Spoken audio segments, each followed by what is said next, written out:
स्वागत छ दर्शकबिन हाम्रो खेलकुद.com मा यहाँलाई स्वागत गर्न चाहन्छु। नेपालले ACC प्रिमियर कपको आयोजना गर्दैछ र वैशाख 5 गतेदेखि सुरु हुने यस प्रतियोगितामा 10 टोली सहभागिता रहेका छन्। यो प्रतियोगिता ACC इमर्जिङ कप र एसिया कप विशेषतः जुन भारत र पाकिस्तान विरुद्ध खेल्ने खेल छ। नेपालले आयोजना गर्ने यस प्रतियोगिताको विजेता उक्त समूहमा एसिया कपमा भारत र पाकिस्तानसँग प्रतिस्पर्धा गर्नेछ।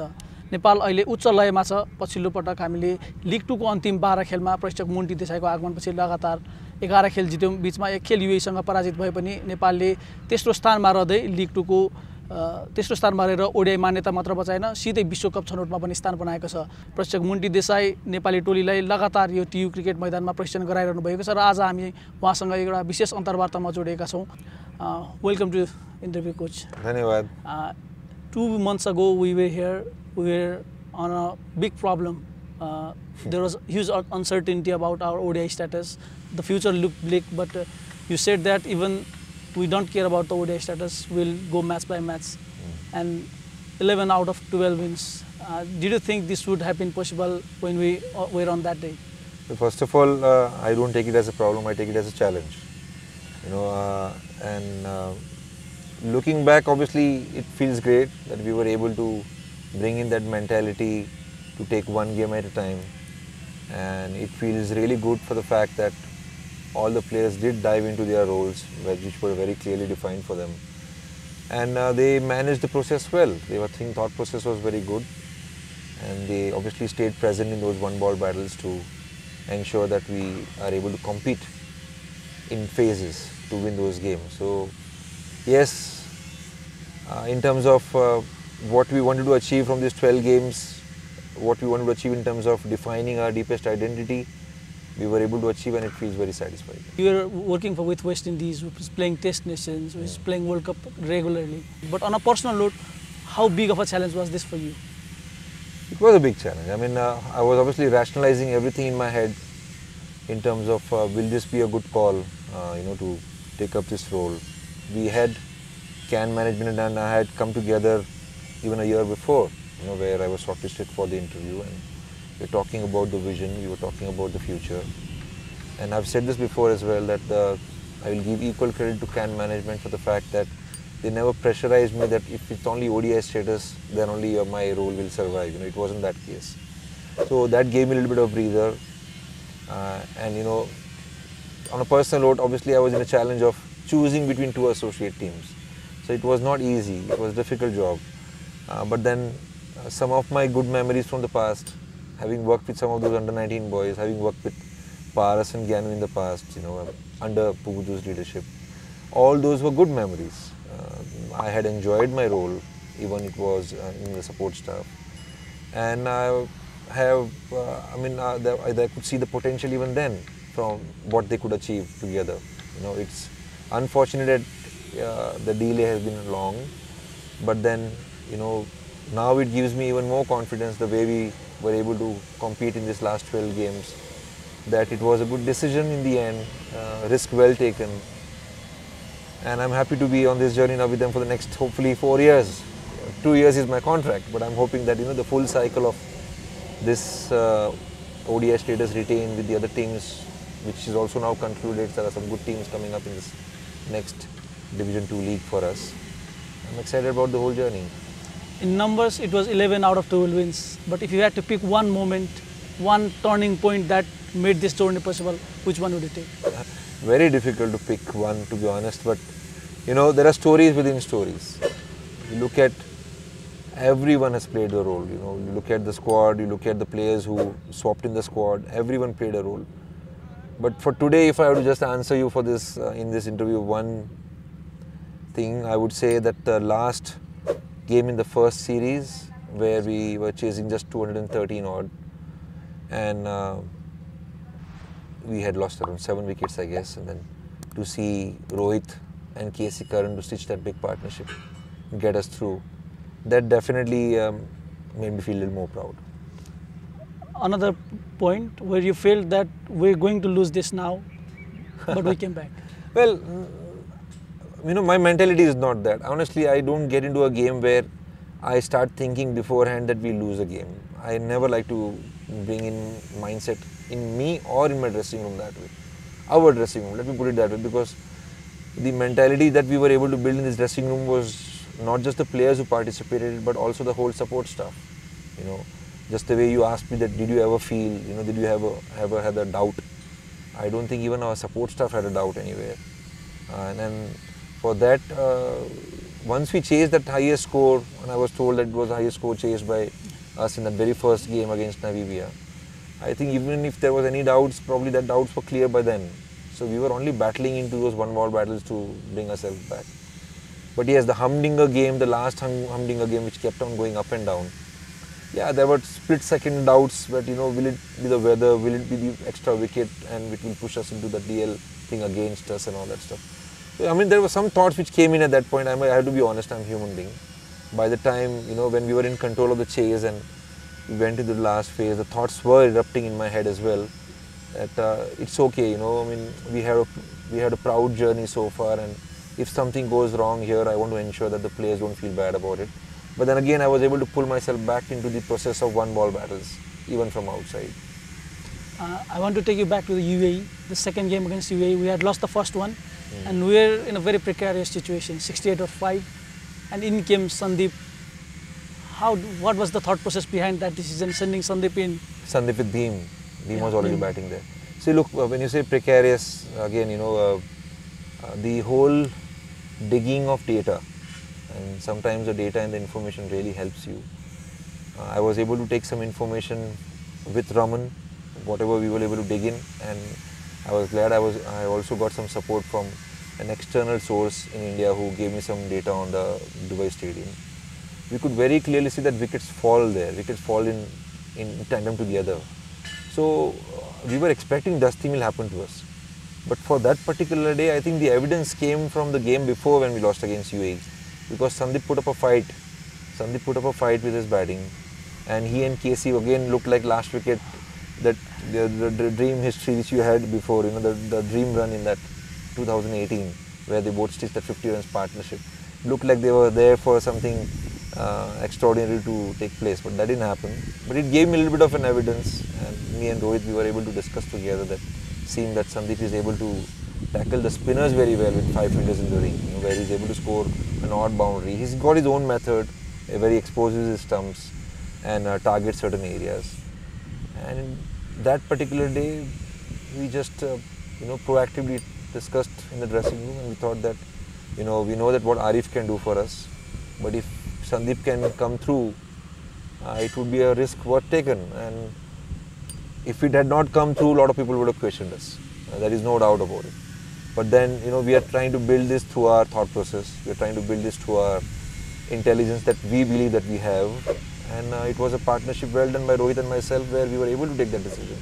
Not only to put Sandeep there, but also for Arif to, you know, not get disturbed because of that, and hold on to his confidence that he still finished the game. Overall, it worked out. There was a very good process in place. Done decision making of sending a player there, but also for a player who was supposed to go there going next, to ensure that he also still plays his role. And he was not out on that day, Arif, and he made a good job for the runs that we were able to defend later on. Another question, another headache. There had been headache throughout this journey about the team selection, but specifically about Lalit. He was starting the bowling lineup in the last series, but in the UAE series, he was kept out in all 4 games. How tough was that decision? Well, tough in sense that, you know, Lalit is a regular player in the team. You know, you could consider he's a contributor. We consider him as a contributor in most of the games. But then, like I said again, you know, we were able to analyze that there are seamers who are picking up a lot more wickets in Dubai Stadium. And that was one of the reasons where we had brought Pratish in as well. You know, Pratish may not have picked up a lot of wickets, but he did bring in that angle with his left arm seam, which made a difference in the game. So I think, well, you know, you have to play your roles, right? I mean, even if it's a difficult decision to take, I also have to play my role, and I have to play my role sincerely well enough. I'm deeply in love with this game, and if my intentions are sincere, and I'm clear about what decisions I'm taking, my conscience is clear, then I'm not really worried about how I'm going to get judged for that tough decision. Talking about the home series, we always have crowd in Nepal. But if you compare the first and the second home series, there were two different occasions. The second one especially had a lot more importance off the field as well. How did you keep the boys on ground on the field? Yeah, I mean, you mean second one, you mean the last one, you know, when we had to win the last game to get into the World Cup qualifiers. We discussed that. We discussed that a day before, that seems that the whole country is right now in that high emotions of excitement that we can actually qualify directly for the World Cup qualifiers. Last time they did qualify for the World Cup qualifiers, but they had to do it through the second qualifier, which happened in Namibia just right now. So we discussed that, and we understood that the expectations are high now because of the kind of effort that we were able to put in. We were walking into the unknowns. I think one of the acknowledgements which we have done throughout our journey, right from the leaders to the players, is that we all are into it together and we are excited about walking into the unknowns. And we knew that last day when we come on the ground, we will walk into the unknowns of expectations which are going to be high. Like you said, doubled up the crowd. Not only that, in fact, we realized very clearly that the opponents had grabbed the warm-up place which normally we use it, and we were prepared for it. You know, we were prepared for it, that okay, you know, they might want to play some mental games with us. So we were just having a smile and laugh about it, because, like I said, and it's right from 28th of Jan when we have come together. We have given importance to some certain off-field routines, and we are deep diving into it even more now. So some of these things which comes as mindset to challenge with from the opponents, I think we are constantly ready for it. So more than me to actually bring them into present on that day, everyone knew that this is going to happen. So yes, I had to remind them in the morning a little bit about it, that let us take this as any other game, let us take this as the same mindset of one final, one ball at a time. And you saw so many players actually stepped up on that day. The same game, even before the game began, there were a lot of crowds, and even the UAE started playing before the ball was bowled.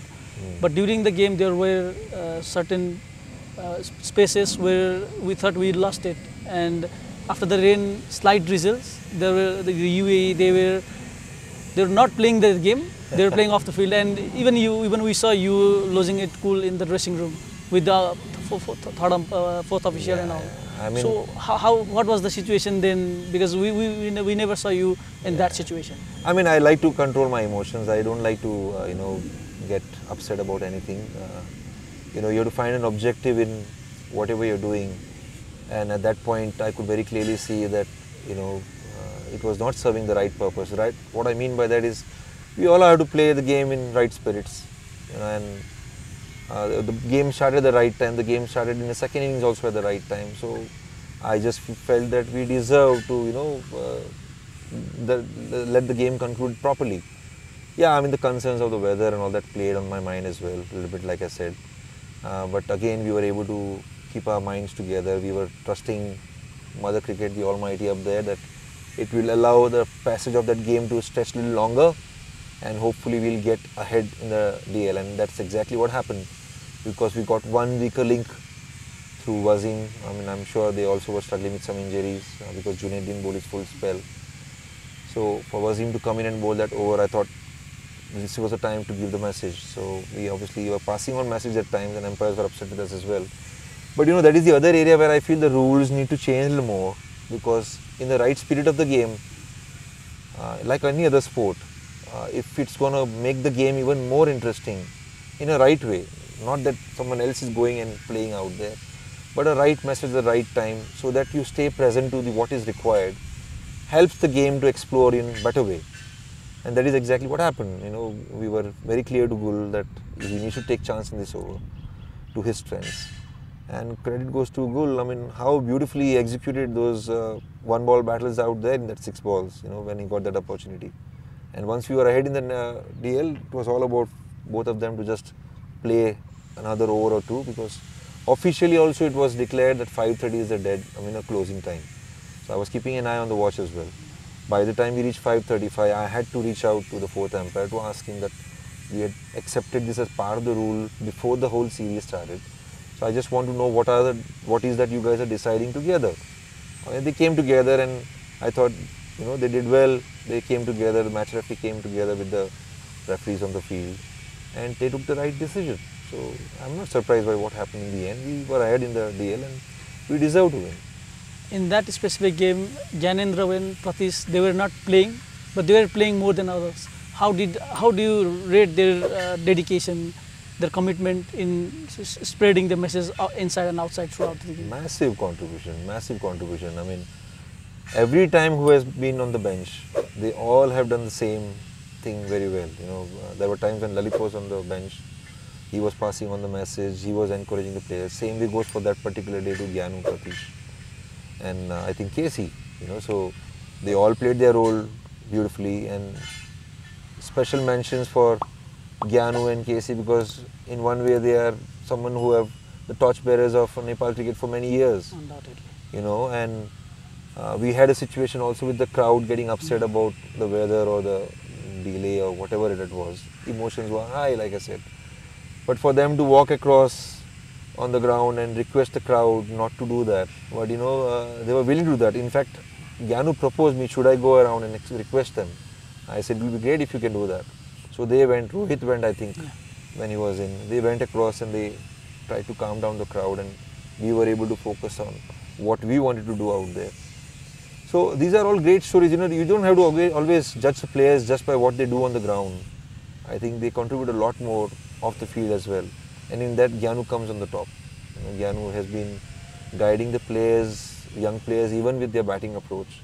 You know, he understands the game better. He has a lot more expectation from himself as well. You know, and he wants to contribute a lot more.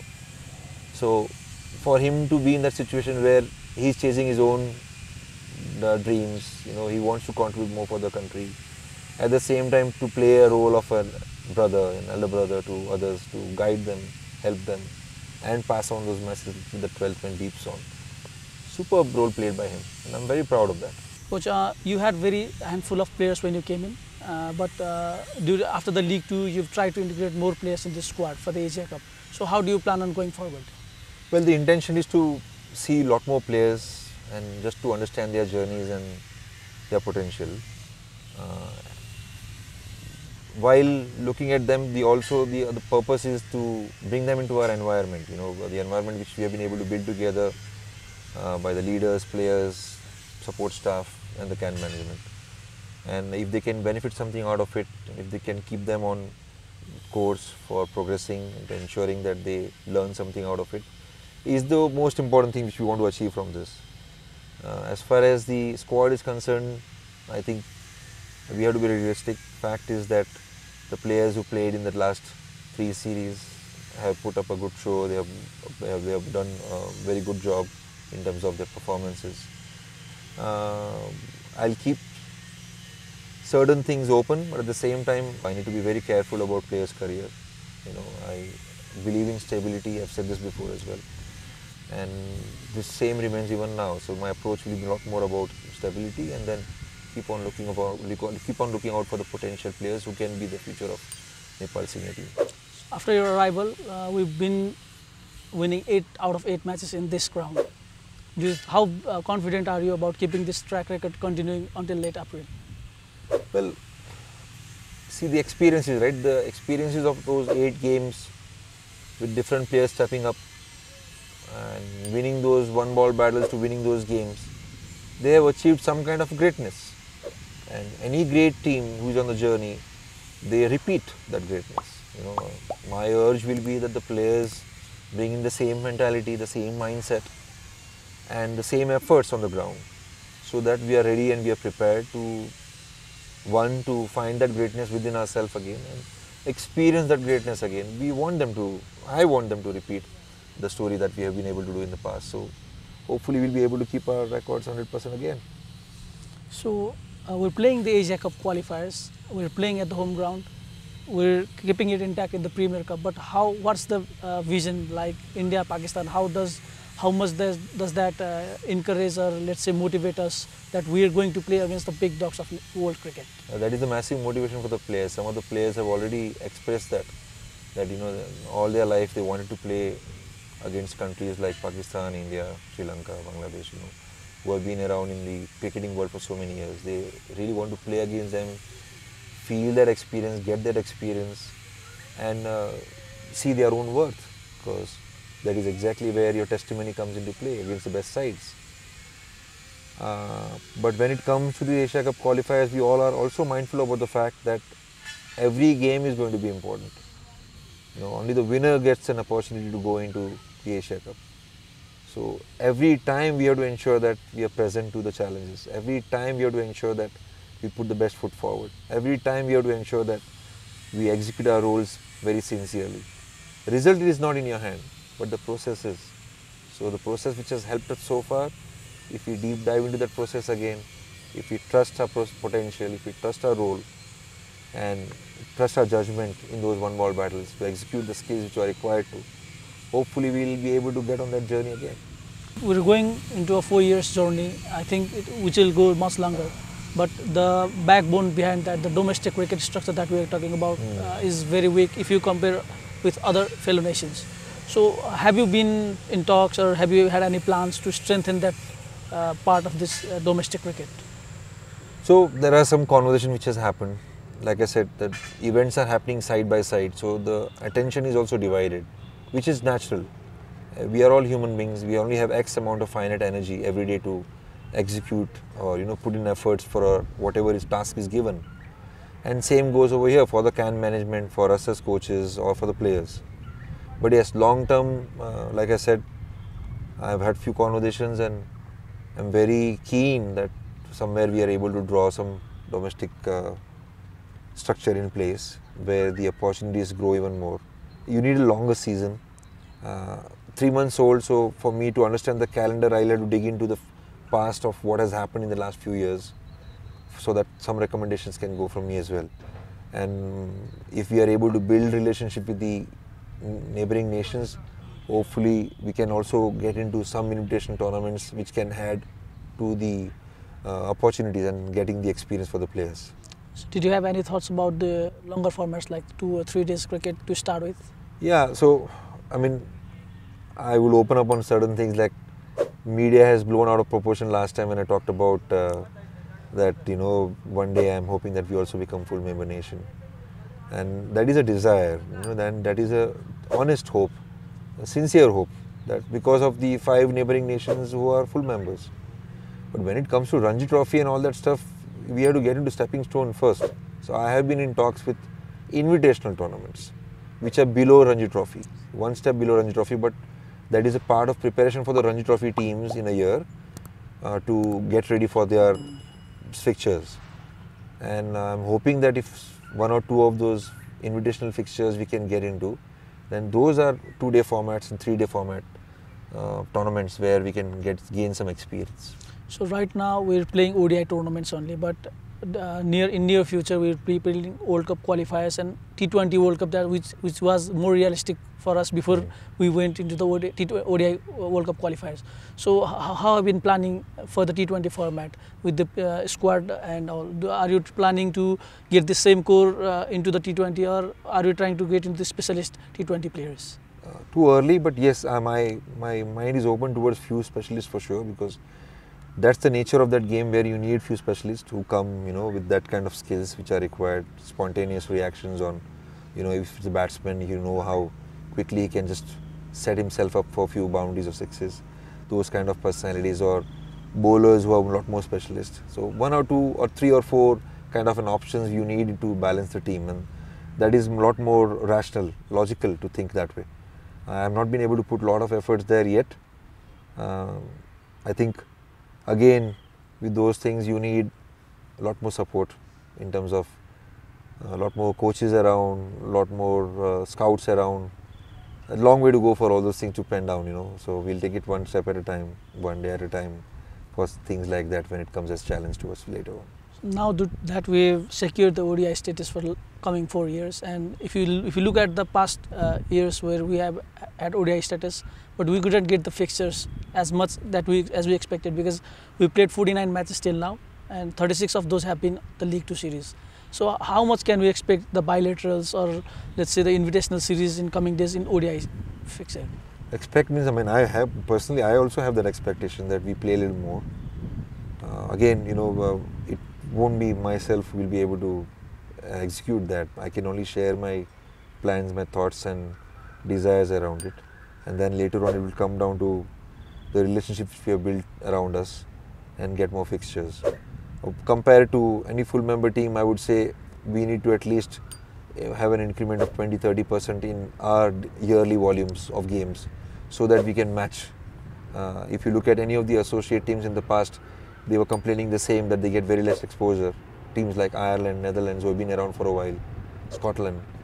It's the exposure which helps the players. It's the exposure which helps the players to first understand their roles better and to see how well they are able to execute those roles, not only in the home conditions, different conditions. So my desire is that we should be able to also go into a lot of away conditions and see how well we are doing there. And that's where the real test of players will come in play. So with Canada securing ODI status, you've had past experience with working with Canada, working with Pupudu, with Nepal. So how do you see Canada coming in? Do you think that we'll have more matches with Canada, or how do you see Canada's coming into the ODI fixture? Yeah, I mean all 4 teams, right? UAE, this time around I can see UAE, Namibia, Canada and USA. And US and Canada have got the mix of expats, a lot of players who have played in their countries have gone there. So the quality of cricket will be good. They have some inbuilt skills already because of the experience of playing at home when they were there and now moved into the new country. I'm again excited about hoping that we can get a lot more fixtures. Pupudu and I have a good relationship. I live in USA now, I live in Atlanta, so I'm hoping that we'll be able to build a relationship there too. And again, with UAE we have had so many good fixtures in and out. So all these 7 teams, I think everyone should be making an effort to, if the structure is the same, I don't know, I'm also hearing few more teams might be in, but if the structure is the same with the 7 teams, apart from the official tri-series which we play, all the countries should make an effort to play a little more bilaterals. That will help a lot. So there's a window, normally we see full member teams playing ODI and T20 series at the same time. Do you think that's an opportunity, or that's an option for us to maybe get into the group of T20 as well? I think so. That will help, because in that way you are grooming 2 formats together. There is a lot more taxing to the support staff because you are busy and engaged throughout the year, but some of the players might get the breather. Only time will say, but as associate teams I don't think there is a lot more load like the full member teams where it's also test cricket. I think only time will say with the fixtures where we stand, if it's helping or not helping. But at the moment I feel having 2 formats together should help. So we've come into we're towards the end. We're trying to sum up this league too. We've done it brilliantly. Now the new journey begins, the 4-year cycle, and we're starting with Asia Cup qualifiers. So what's the expectation that the fans can have from these qualifiers, and if they can dream about watching India versus Nepal? I'm already hearing that expectations are Mount Everest high, they say, so my urge will be, don't put that heavy expectations on the shoulders of the players where they feel burdened about it. They have their expectations, they are chasing their dreams, they want to play with the best sides around the world. And it's a journey. So on this journey, what we did before, 1, that we want to retain and maintain the same standards. 2, that we still want to walk into the unknowns. We still want to find the greatness within ourselves for a lot more things. As an example, if a bowler who's going to be 140, they have never faced that in the past. And how will they respond to that? We are already talking about that. I think that it's almost... there is one team which is still fighting for either they will come into the qualifiers or not, which is Ireland versus Bangladesh series. And whatever that conclusion comes, you can see that it could be at least 2 full member teams. And the 2 full member teams have been producing a lot more skillful and skill enhanced players because of the full structure, the environment that they come from. I can give an example of Alzari as an example. I've worked with Alzari, I know that is progressing, and I'm very happy for him, and he bowls 140, so I'm excited about our boys, how they will play against Alzari. I want to see few more boys to ramp the short balls behind on the side screen for 6s, and I want to see AZ's reaction to that, and how he bowls his next ball and how we respond to that next ball as a part of a small little story which you all want to enjoy and build. It's good for the spectators, it's good for the fans to see different battles, again new faces, new countries. Last one, to sum up, in this you have 2 years, but we're keeping ODI for 4 years, that's for sure. Now we expect you to be along with the journey. But do you think there is any chance that full member nations tours Nepal or Nepal touring the full member nation in this tenure? Difficult one, right? I mean, again, it comes down to how well we do in this World Cup qualifiers. I think we have an opportunity to show our best version in this World Cup qualifiers. We have a opportunity if, and I'm saying if because the journey has not started yet, but if we qualify for the Asia Cup, then over there again we have the potential to show what we are made of. And if that attracts the full member teams and they feel, hey, you know, this is a country which looks like full of potential and they are entertaining the fans, because at the end of the day, the stadiums will be full if there is a lot of entertainment. And I want my players to entertain them. I want Beam to entertain with the scoop shots again over the keeper. I want to see Gyanu play those pull shots outside the stadium. We want to see Karan and Sompal nail those strong Yorkers and let the stumps go flying. You know, Sandy to bowl those artful leg spins, Lalit to give that new ball magic again, or Deepu to flip with his celebration. There are so many things we can talk about, and those are all part of the activities or acts which fans love it. You know, the team will grow, the sport will grow, the game will grow. Only time will tell us. I'm just excited about this journey, and I'm hoping that I can stick around with Nepal not just 2 years, 4 years. Like I said, that I am personally, I'm deeply in love with the vision that we have created together. And if the actionables, the behavioral goals which I'm expecting, not just from the players, but from the management and everyone, if that all gets aligned, then it will keep me motivated to be around over here for a longer period. Thank you very much for your time in this busy schedule, and we hope to have much more of this success with you going forward. Thank you very much for your time. Thank you.